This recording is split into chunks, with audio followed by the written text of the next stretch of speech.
Hey everybody, some Gadget Guy here with another mini comparison. You guys know I'm not a huge fan of device versus device, showdown, fight for blood, kinds of videos. But I've been getting questions from you guys about what I think some of the differences are between some of our flagship premier phones. So I thought I'd take them to video just so we could take a look at what the top of the line phones are like compared to each other. Looking at the LG G3 against the Galaxy S5. LG in the past, I would say, was very heavily influenced by Samsung in terms of their design.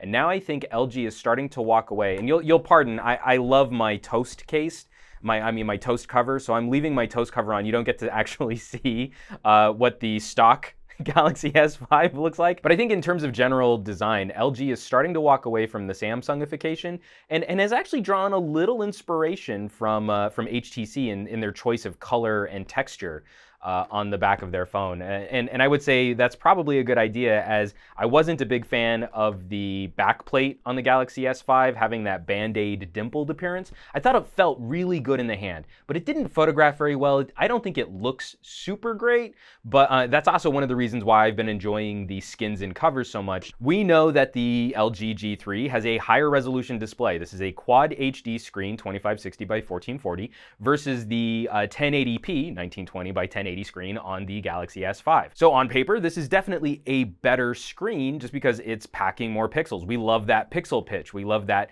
clarity, the crispness of details. But really holding these screens side by side, it's hard to see a distinct material advantage when you're comparing screen sizes this big. I know it's better, but even with these phones side by side and my nose right on top of them, I have a hard time distinguishing a clear, distinct advantage from LG. Where I will give Samsung one little thumb up of glory here is that their display is brighter. And they've been inspired by Nokia to engage in a high brightness mode whenever you take the phone outside. And I don't think that the G3 is as readable outdoors as the Galaxy S5. It'll kill your battery. Your battery will plummet by cranking that much juice to the screen. But you kind of also want to be able to see your screen easier when you're outside in direct sunlight. LG has gone through refining their experience, and their UI is sleeker, it's cleaner, it's not as aggressive as previous LG phones have been.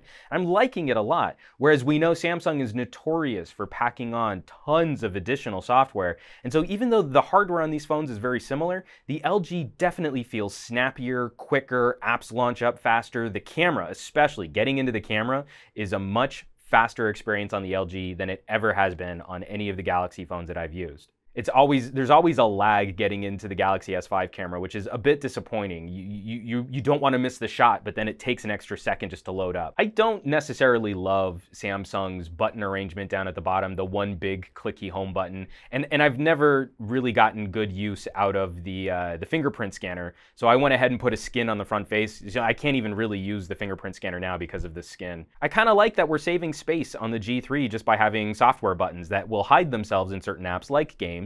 They'll disappear from view when you don't need them. To the backs of the phones, I think the LG G3 speaker is a little bit louder than the Galaxy S5's, but I think the tone and clarity of the Galaxy S5 is just a little bit nicer. It's not quite as big a difference between the G3 and the Nokia. I did another comparison with the G3 and the Nokia Lumia 930/Icon, but the speaker here on the Galaxy S5, it's nice, it's clean, it's crisp, and I think it's just slightly less distortion prone, especially when we're playing bass, than the G3 speaker is. And now we're getting into things like the camera, and there are going to be tons. I mean, just like I can imagine all of the angry comments and hate mail I'm going to get for this, but the two trade blows here in very, very interesting ways. Samsung has stepped up to a larger image sensor. It's now almost the same size as that which you would find on a Nokia, like the Lumia 1520 sensor. Whereas LG has stuck with the 1/3 inch sensor, but has radically improved their focusing system with laser focus and have subtly improved the optical image stabilization hardware. Going back and forth, I think you are actually more capable of getting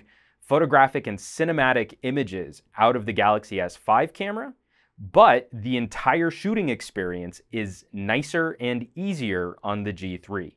This camera requires more hand-holding, but is ultimately capable of better output. This camera requires far less hand-holding now, and I think is much easier to use. You just want to pull your phone out of your pocket, snap a quick picture, or shoot some video really quickly and then put it away. And I think the G3 has a distinct advantage there. And a lot of these features have now reached parity. The headphone jacks, for example. In the past, I would have given a clear edge to Samsung phones over LG phones in terms of headphone output. And now these two phones are trading blows really, really close. It's hard to hear a distinct advantage between these two, although I still think that the Samsung Music Player gives us more fun stuff to play with, like EQ tweaks and filters. Like if you want to make it sound like you're listening on an old school tube filter, you can do that on the Galaxy S5. And so I think LG falls behind a little bit in the software experience, but the actual hardware is very similar now. And that both of these phones can peel off the backplate and allow you access to the battery is a huge thumbs up. And speaking of that battery, this is one of those areas where I think LG software optimization has definitely unseated Samsung, is that between these two devices, I get noticeably better runtime off of the G3 than I do off of the Galaxy S5 while it's in power saver mode. And I really want that to sink in. The LG G3 normal is giving me slightly but noticeably better runtime than the Galaxy S5 utilizing power saver. And usually what I do for power saver is just slow down the CPU. So, you know, already what can sometimes be a laggy UI gets even laggier because I'm not using all of the processing power on tap. I think the G3 is much more likely to be a 2-day runtime phone, or a heavy use all-day phone than the Galaxy S5. And the Galaxy S5 is no slouch. It is a solid battery performer, and I still think LG has managed to do them one better. And so when we're really weighing those kinds of features back and forth, the LG starts to feel like a bit more of a solid all-rounder, until you also factor in that the Galaxy S5 has distinct and is rated IP67 waterproofing. Covering this bottom flap actually gives the phone one very, very important feature that the rest of the smartphone landscape is totally lacking right now. It's one of the things I'm most excited about with Samsung devices, is talking about that durability and that ruggedness. And so that's where we have to keep trading back and forth. I think the Galaxy S5 is probably still a better phone for those people who like to go hiking, do slightly more adventurous stuff. When you take them outside and you can see that the screen's a little bit brighter, that might be the deciding factor for which phone you pick. But if you want, you know, easier to use hardware, snappier interface, faster performance, then I think the LG has it in the bag. But I want to hear from you folks. Like, what phones are you most excited about? What features on these phones are you most looking forward to? Do you want the kitchen sink experience of the Galaxy S5, or you looking for something a little bit more refined like the G3? Definitely drop me some comments below, because that's the kind of conversation I love getting into.